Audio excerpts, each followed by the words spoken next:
Di kesempatan kali ini, aku akan menceritakan cerita mistis yang pernah terjadi di sebuah pondok pesantren.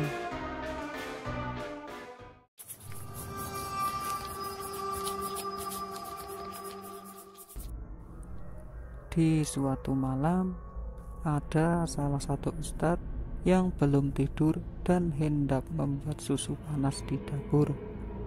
Setelah susu diseduh dengan air ketel yang mendidih, beliau meninggalkan minuman itu sebentar untuk mengambil sendok.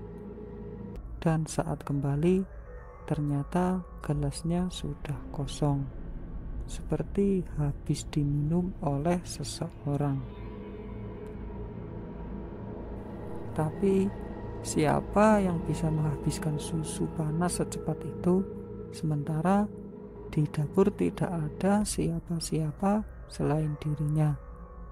Saat beliau memegang gelas kosong itu, panasnya bahkan masih terasa.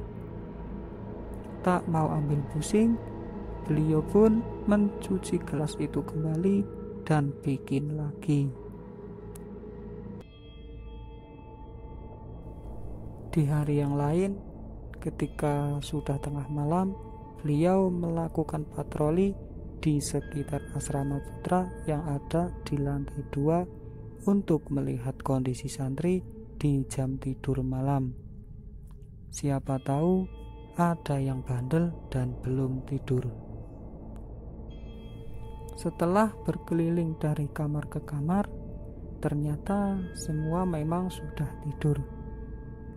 Dan ketika beliau hendak kembali ke kamarnya yang ada di lantai 1, terdengarlah sebuah suara dari tangga yang menuju ke arah ruang makan.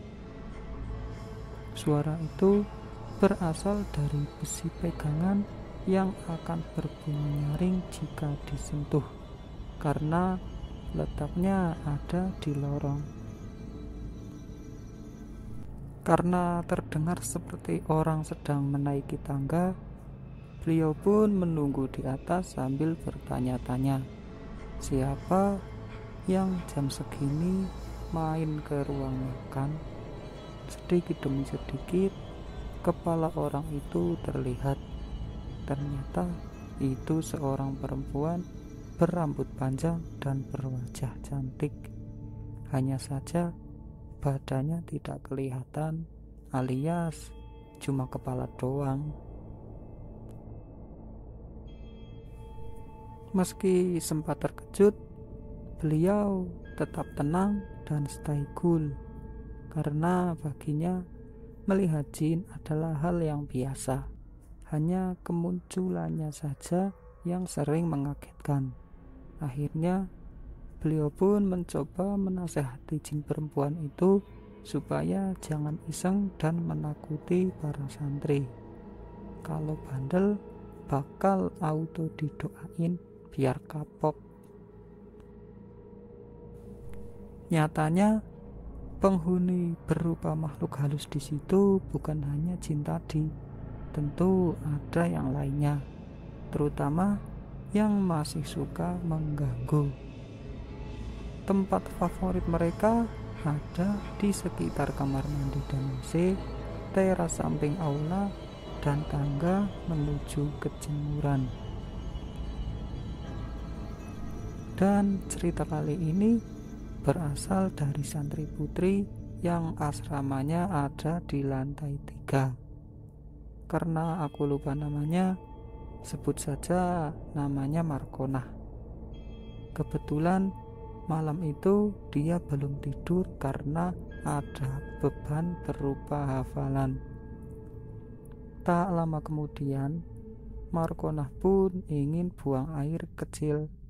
Karena tak enak jika harus membangunkan temannya yang sudah tidur, dia pun nekat berangkat sendiri.